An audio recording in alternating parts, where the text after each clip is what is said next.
Pant আর তার সাথে লাল vest পরে আমি কিন্তু চলে যাচ্ছি পুজো করতে। তাহলে চলো, অনেক লেট হয়ে গেছে অলরেডি, 6:45 7টা বাজে, আর গিয়ে ঠাকুরঘর পরিষ্কার হ্যানা ত্যানা প্রচুর কাজ আছে।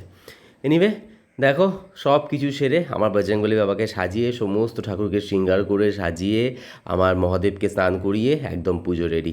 তোমরা এখন ভোগ দর্শন করো, ভোগ দর্শনে তোমাদের জীবন থেকে সমস্ত দুঃখ কষ্ট দূর হয়ে যাবে। তাহলে চলো এবার ফ্রেশ হয়ে ব্রেকফাস্ট করে নেওয়া যাক। সো এই জাস্ট পুজো হলো। আজকে একটু লেট হয়ে গেছে, তালশাঁস নিয়ে এসছে। এবার তালশাঁসের এই, দেখো, আমি মনে করি যে কোনো ঠাকুরকে কোনো ফল দিলে সেটাকে খোসা ছাড়িয়ে দেওয়াটা খুব দরকার। তো তালশাঁস নিয়ে এসেছিলো, সেটাকে আবার ছাড়ালাম, ছাড়িয়ে আবার দিলাম। তো একটু লেট হয়ে গেছে, তালশাঁসগুলো স্লিপ খায়, তো আমার তো অত অভ্যেস নেই, তো আস্তে আস্তে দিলাম। আর এখন খাচ্ছি স্মুদি। যাবো হচ্ছে জিম।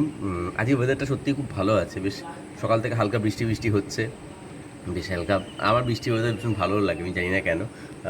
সেই সিরিয়াসলি মানে এই গরমের থেকে তো স্বস্তি ভালো। তবে হ্যাঁ, বেশি বৃষ্টি হলে কাদা হয়ে যায়, সেটা একটা প্রবলেম অবভিয়াসলি, বাট তাও ঠিক আছে। চলো এনিওয়ে, আজ সারাদিন কী করছি না করছি দেখার জন্য কিন্তু ব্লগটা পুরোটা দিতে হবে, স্ক্রিপ্ট না করে। তাহলে চলো এখন স্মুদিটাকে জিমে যাই, জিম থেকে এসে তোমাদের সাথে দেখা হচ্ছে।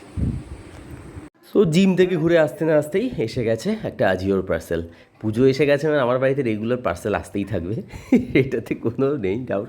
অ্যাকচুয়ালি কী হয় বলো তো, পুজো এসে গেছে আর আমি না ওই একবারই গিয়ে বাইরে থেকে তো আমি কিনি না, যেহেতু অফলাইনে কিছু কিনি না, আমার সমস্ত শপিং অনলাইনেই হয়। তো যখন যেটা বেটার মনে হয়, যখন যেটা ভালো দেখতে পাই, আমি টুকটাক করে অনলাইন থেকে তুলে নিই।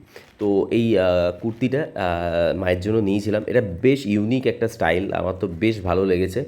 আর তো এটা কেমন লাগছে দেখো, মা তো প্রথমে একটু ভুরুকুচকে দেখছিল, তারপর যখন খোলার পর মায়ের তো বেশ ভালো লেগেছে, এক্সপ্রেশন দেখেই মনে হচ্ছে। আর সত্যি কালারটা তোমরা তো দূর থেকে অতটা বুঝতে পারছো না, এটা ডাবল লেয়ারের একটা কুর্তি, আর খুব সুন্দর স্টাইলটা। আমার তো ভালো লেগেছিলো বলে মায়ের জন্য অর্ডার দিয়েছি। তো তোমাদের কেমন লাগলো প্লিজ কমেন্ট করে জানিও। তাহলে চলো, এবার পেয়ে গেছে চরম খিদে, অলরেডি 1:30 বাজে। সো রাগির আটার রুটিটা করে নিই। আর আজকে তো মিক্সড ডাল করেছি এগ দিয়ে, একদম অয়েল ফ্রি। তোমরা রেসিপি চাইলে আমি দিয়ে দেবো, ভালো খেতে লাগে কিন্তু। হ্যাঁ, তো রাগির আটার রুটি করে ঘি মাখিয়ে এখন গরম গরম কিন্তু লাঞ্চ খাবো। অ্যান্ড বাই দ্য ওয়ে, তোমরা যারা যারা লাঞ্চ করোনি, গিয়ে চপ চপ করে লাঞ্চ করে নাও, ঠিক আছে? লাঞ্চের পর তোমাদের সাথে সন্ধ্যেবেলা দেখা হচ্ছে।